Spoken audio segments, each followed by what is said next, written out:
Good morning, entrepreneurs. You are tuned in to the Non-Corporate Network, the worldwide leader in entrepreneurship. This is Entreprenews. Thank you for having us. Whether you're watching on Facebook, whether you're watching or listening to us via Apple Podcasts, Spotify, we appreciate you wherever you are. This is a show where we bring you the top 6 trending small business headlines, 3 minutes each. Dustin, do you have anything you want to add? Nope. Go toe to toe, give our different perspectives. We don't have anyone's money in our pocket to go give our opinion a certain way. So raw, uncut, just what we think. And so appreciate you guys tuning in. Yeah, if you're tired of watching CNBC and you want to be a little more woke, this is the place for you, especially if you're an entrepreneur or pursuing a side hustle. We welcome you with open arms to the Non-Corporate Network. With that being said, you ready to kick this thing off there, Dustin? Yep, ready for the W. Oh my gosh. Okay. He always wants to slip that in. All right. YouTube took down more videos than ever last quarter as it relied more on non-human moderators. Dustin, this is interesting. YouTube blocked 3 times more videos than they did last year, Q2 2019. In terms of like for hate speech and violation of their privacy policies. And so, I think this is very interesting that they're kind of taking a different approach in what we've seen Facebook and Twitter take, where it's a little more conservative. Twitter and Facebook allow these posts to go up, and then human moderators and their AI algorithms to detect the things that are inappropriate and remove them, where YouTube is they're taking more of a stance of let's just remove it first and then let people kind of reach out if they think that it should be added. And so, definitely kind of hurts the consumer experience a little bit. But Dustin, what are your thoughts on these non-human moderators and a more conservative stance on content moderation?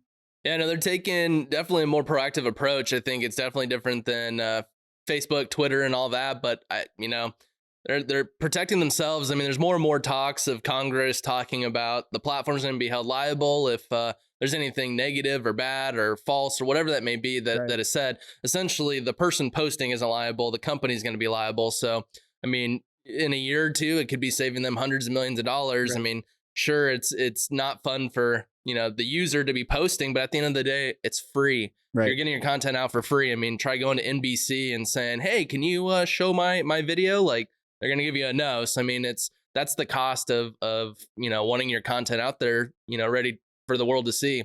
But I think it is interesting. I think one interesting thing that came from this is they took down, 9 million videos total last year. That's insane. Taking down 9 million. That shows how much video is actually uploaded on a regular basis to YouTube. But I like the approach. I mean, but what are your thoughts? You think it's good? It's bad? Yeah, I mean, keep in mind, Google owns YouTube here. So Google has been the judge, jury, and executioner far too long as it relates to search engine. And they're doing the same thing with the second largest search engine that they also own in YouTube.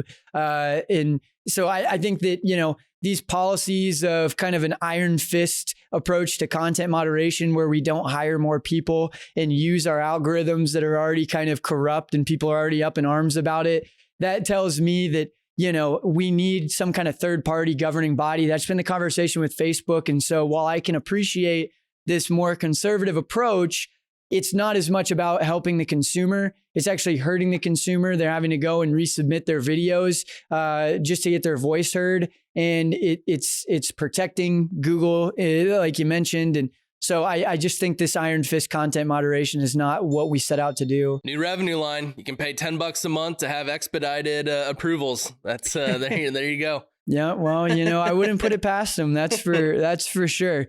Getting into our next story, Fortnite will stay blocked on Apple's App Store for now, but Epic did win an important court battle. So if you aren't familiar with the conversation happening around Apple and Epic Games, Apple takes 30% commissions of their apps in the first year that they're on the App Store if they're monetized. And then the next year and so forth, they take 15%. Epic Games is not trying to pay the taxes with their product doing as well as it has. That equates to lots of revenue. And so they in court were just told that Apple will not be able to permanently block them from the App Store. So I think that this is one small step in this David versus Goliath type of conversation. But Dustin, what do you think? Can they go toe to toe? Do they have a chance against Apple? And what are the implications of this? Yeah, I think they themselves, it's tough to go toe to toe, but I think what it's going to do is you're going to have other companies realize, oh, wait, I don't need to give my 30%. There's another way around it. I can fight them and essentially either create their own solution or whatever that may be. But yeah, I think it's huge. I mean, this right here is what's unfolding is how America became what America is known as. It's you have an industry, you have a business. It's like, I don't like doing business that way. Well, you can either keep doing it or create something new, which then unfolds a whole new industry or innovation or whatever it may be. And so it's beautiful how it's unfolding because, it's Apple can continue to sit there and dig their feet in the sand, but it's if people get tired of paying that fee, they're going to find another solution. Now Apple just lost revenue, but that being said, we don't know the true cost of what it takes to run the Apple Store. I mean, that's a lot of bandwidth. It's a lot of servers that are needed. It's a lot of cost to allow businesses to essentially have their app there. So, I mean, we'll see how it pans out. But I mean, what are your thoughts? I look at this and I compare it to what's the difference between something like Stripe or something like PayPal and the fee that Apple's going to charge. I mean, we look at it and go, oh, well, 30% is towing the line. And obviously that creates a barrier to entry over that first year. But 15%, I mean, we're talking about PayPal and Stripe taking 2.5%, 2.6%. And so they're 7x that. And I think that with a company as big as Apple, with as much cash as they're sitting on, it's absolutely inappropriate for them to be able to 7x the transaction fee to run the App Store. Like, give me a break. Yeah. And I mean, what you're just mentioning, you got PayPal, you got Stripe, you got competition. Where else are you going to go other than the Apple Store? So there is no competition. So they can pretty much charge whatever they want. And again, it goes to, you can either leverage them, which is a huge distribution center. You're going to get your app in front of so many more people because of the Apple Store rather than trying to push it on your own. But if you're unhappy with that, create a progressive web app, create something that you don't have to rely on another company. And that's you can use your dollars to try and fight it or create innovation. And I said, we'll see how it all unfolds. Yeah, no, I mean, they're sitting on the cash of a large country. All right, well, getting into our next story, Arizona health officials rejecting more reopening applications and being approved as of August 21st. Arizona Department of Health Services has approved 95 applications for reopening and denied 200. So, this is big news. Dustin, is this unconstitutional that they have the ability to kind of say who can open and who can close? And also, we haven't really been disclosed at what is the process for who gets selected to open and close. What do you think about this?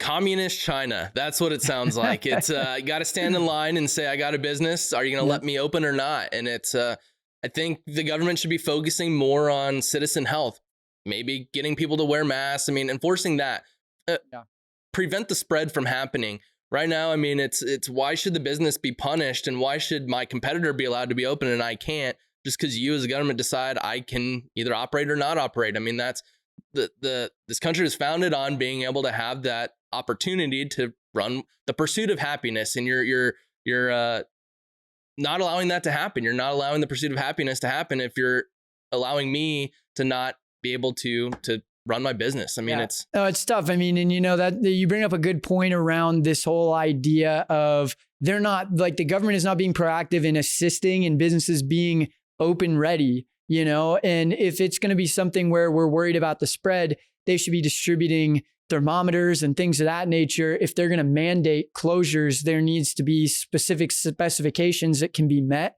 and that are not extremely difficult to be met. It seems to me that the businesses that are opening are the more corporate chains with more cash. They got the PPP loans earlier. They got more of the PPP loans, even though they have more cash. And now they're getting more favored treatment in, okay, all these restless customers that want to get back to gyms and restaurants, we're going to let the big boys hit the pond first. And so it's just like, I just see this as something that has me shaking my head around this how can you mandate this with no regulation and no set rules of how things are open, no set governance for how things are opened? For one, for all, it's you can't say you can be open, you cannot. If anything, it's everyone needs to operate at 20% capacity, 50% capacity, whatever that may be. People are forced to wear masks. I mean, the ultimate goal is to prevent the spread. I think there's other things that you can regulate rather than a business able to open their doors or not. I mean, it's setting a precedence big time. And again, you can just fall back on, well, this is risking our citizens, and you can make up every excuse to then allow you to dictate who can open up and who can't. And I mean, it's just, we're going down a slippery slope that could be abuse of power by the government. And it's, again, I'm not a fan of it at all. Yeah. I think it's tough. But, before we get into our next story, I want to mention that we are powered by State 48, amazing company here in Arizona. Check them out. Dustin, you have some stuff you want to mention about State 48? Yep. Clothing for everyone, inspired by Arizona. So awesome company. They're doing a lot for the community. Check them out. State48.com. They got some sweet merch too. Oh, yeah. I love the stuff they're putting out. Absolutely. So heading into our next story. So the U.S. is looking to spend $625 million to create 5 quantum information research hubs. And so quantum computing is at the forefront of innovation. Essentially, the computing power is 1 million times faster than what we have now. I mean, it'll be huge for the healthcare industry. It'll be huge for AI. It'll just be huge for technology. And really, this is all part of a $1.2 billion act that was passed in 2018. Really, the goal is to not allow other countries to beat us in innovation when it comes to technology. It's comprised of different universities, private companies. So it's a mixture of different people and minds that are trying to create this quantum computing and innovation, how we can actually use it at the consumer level. And so, it's a race. It's a technology race. China and other countries have been working hard to beat America. I mean, this is going to be a huge shift for a lot of countries, and the one that can really master it first is gonna come out well ahead of the game, and that's going to create a ton of economic windfall for them. And so really the question is, are we doing enough to keep America number one compared to other countries? Or, I mean, just what are your thoughts on this push for quantum computing? Yeah, I mean, I'd argue that we aren't number one right now. I think that you've got China doing a lot, but on top of China, I mean, you see countries like Singapore, countries like Dubai that have definitely improved their infrastructure using technology in leaps and bounds what we have in terms of the adoption of things here in the US. And so, I mean, I think that countries like that are 10, 15 years ahead of us in terms of what's coming, just because we're slow to adopt. We have a lot of consumers here. So I think that, it's obviously something that's going to be the next arms race, just like getting to space back in the Cold War. Here we are, who can get to quantum computing first and have the most innovation happen. And so I think there's going to be another industrial revolution as it relates to technology here in the next few years. But, I think it's wise to be doing this, but I'd also argue that there's a lot of quantum computing that we don't understand. And, there's not very many regulations around it. And now you've got 625 million or 1.2 billion going into this private program that the government has control over. What data are they using? It's consumer data, it's our data. And so, I think there's a risk here as well. We brought up before with unemployment, a lot of government facilities are still using 20-year-old technology, floppy disks and all that. I mean, is the government the one that should be leading this charge for quantum technology, or should they be using the dollars to maybe incentivize or create tax breaks or whatever it may be to companies like Google or other companies that are leading the charge? Basically give them the tax breaks, because they're going to figure out how to leverage this 1.2 billion a bit more, or make that 1.2 billion go further than what the government can do. It's just tough. It's like we've put our faith in the government to be able to regulate those things if they're not internal. And it hasn't really panned out to this point. Obviously, we see that with the antitrust, and, they're just pretty behind the curve in terms of what's happening. Yep. So going on to our next story, bringing it here local in Arizona. So a grant program is set to give businesses up to $10 million for those who are struggling with rent. And so really they have a fund of $10 million that'll be dispersed. The most that you can be awarded is $25,000. they're really focusing on giving this to businesses with 50 or less employees and really looking at the financials to see who's struggling the worst. So really, I think the goal is to do what the opposite of what the federal government was and award the big business the dollars. And really, it's helping the small business. And so this is brought on in partnership with the governor's office and Local First Arizona, which is an awesome program for local businesses. Local First has also given over $2 million in grant funds that have helped small business recover from the pandemic. And so they're just doing a lot for the small business. I mean, with this grant, is this doing a better job than what the federal government is doing? Or what are your thoughts on, is this good? Yeah, I mean, it's hard to say it's not good. Like, it's good for sure. You're helping the small businesses. I haven't seen anything that is really focused on true small businesses until now. So seeing that it's 50 or less employees as opposed to, 500 or less employees is definitely a different pool that they're targeting to help. So I am a huge supporter of that. I guess my question is more, why are grant funding options not more readily available? Why does it take a government, or why does it take a big company that specializes in this to unlock these funds for businesses? It seems as if this should be a little bit more of an easy process, and it should be more publicized of what's available. And it seems like you have to be a professional grant writer or have resources that help you to gain access to these types of applications in order to be able to, get that money or be awarded those grants. And so that's what I'm scratching my head about, because, people that are 0 to 50 employees, they should be the ones that have the most access to these things to help them get their businesses off the ground. And it doesn't seem like that's the case. Yeah, I mean, it's to me, I hear you on that. It's tough to go through the process of getting that money. But I mean, at the end of the day, if you're getting $25,000 awarded to you, it might be worth taking the extra 10 hours, 20 hours, whatever that may be, an extra $2,000 to hire a company to help you. I mean, is this all going to be forgivable? Is there going to be little aren't grants just strings attached? Free money, basically? I mean, I don't know much in the grant space, but I thought grants were more here. It's basically free money, essentially. Yeah, I mean, I can understand if that's the case, but sounds a little too good to be true in terms of what you paying taxes on that money, like something's happening, I feel like. Yeah.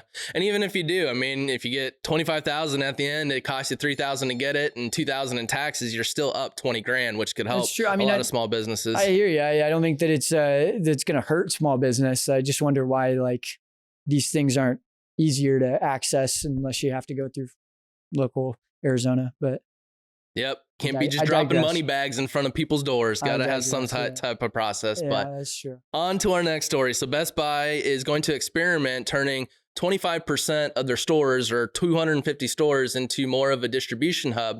Customers will still be able to go and pick things up, but their main goal is to help on the logistics, make things more efficient, so that people can get their stuff sooner. Really, they saw a huge surge in e-commerce. Their online sales grew by 242% last quarter. I mean, it's huge. And 60% of Best Buy's online orders, really, people come to pick it up. And so what they're trying to do is allow people to get their products quicker in order to combat Amazon, their 2-day delivery. And so the CEO, she's not saying that the value of brick and mortar is diminishing. It's just going to play a different role. And that's something I think that we've been saying quite a bit, is the retail store is going to look a lot different than what it is today. It's not going to diminish the value of it. It's just going to be used differently. And I think they're doing a good job of blending brick and mortar with e-commerce and allowing people to just get their stuff sooner. I mean, what are your thoughts on that? Is this a good blend or a hybrid model of e-commerce? And you're seeing a lot more of it. I mean, this isn't the first, bonobos. You see the newest player in this space is Pier 1, recently bought by Tai Lopez. And, they're looking at an 80-20 model where it's 80% online, 20% in stores. So I think that the blend is going to be a thing, and it's just how heavy of a presence do you have in that brick and mortar retail space compared to e-commerce, because, the reality is that it's still 3 times larger to have these brick and mortar foot traffic retail spaces. Obviously, it's shifting, the ground shifting under our feet. I think there's going to be a lot of things that have to change, though. I mean, obviously, they have a logistics network with Best Buy, and so that can be very helpful to them in terms of the distribution. I could see them closing some stores and turning them into more like Amazon warehouse-esque type of places, maybe making smaller retail stores with just a few things, their best-selling products in store. But they're going to really have to focus on the actual customer service aspect of this, because that's always been a weak point for them. And now having to do customer service remote, implementation remote, coordinating those appointments and things, they're going to have to really step up the user friendliness of that side of the business. And I'm sure they will. I mean, if your revenues increase over 260% in one quarter. But what are they losing on brick and mortar, though? What's that? What are they losing on brick and mortar? I mean, maybe their e-commerce is going up. It actually went up 6.5%. So, I mean, overall their business has gone up. But if they recovered back to where they were pre-COVID, I mean, maybe it's going up, but I don't think people are buying stuff for the first 3 months of COVID. Yeah, no, I mean, I don't know how they're doing year to date, but I mean, overall, like this quarter, their earnings. It's good to see them coming back. Expectations. I mean, they're riding a wave. I think this is going to be a very good strategic pivot for them in the long run, but. Yeah. But I mean, it's as they make more money on that avenue, I'm sure they're going to invest more into customer service, to your point. And so we'll just see what happens. Yep. No, I agree. Well, I mean, looking back at these stories, I love seeing the David and Goliath. I'm all about the underdog. So seeing Epic Games get a win in court against a company like Apple, maybe a small win, but it's a win nonetheless, going toe to toe, showing that, these big five S&P 5 companies, they have some chinks in the armor, and, hopefully we'll see more of that trending. Yep. No, my favorite was quantum computing. I think everyone talks about technology has changed quite a bit, but I think we've only seen the tip of the iceberg. And I think it's going to change a lot of lives and impact society in a very positive way. Sure, there's going to be some downfalls, but I mean, I think it's going to have a huge impact, and I can't wait to watch it unfold. Yep. No, agreed. Well, thank you guys for tuning in. Again, you're watching the Non-Corporate Network. This is the worldwide leader in entrepreneurs, in entrepreneurship. Oh my gosh, I really butchered that. Floppy disks. Yeah, we're the worldwide leader in entrepreneurship. We appreciate you guys. If you're watching on Facebook, you're watching or listening via Apple Podcasts, via Spotify, whatever it is. Thank you for being a part of the mission. If you get value out of this, we'd love to hear from you. If you want to bring your story to life, ncmbroadcast.com.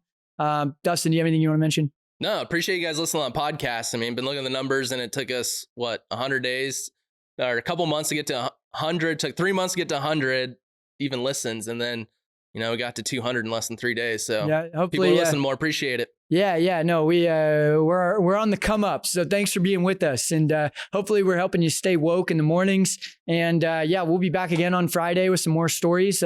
Until then, get after it. Again, my name's Chaz Vandemotter. Dustin Trout. We'll see you next time. Thanks for being with us.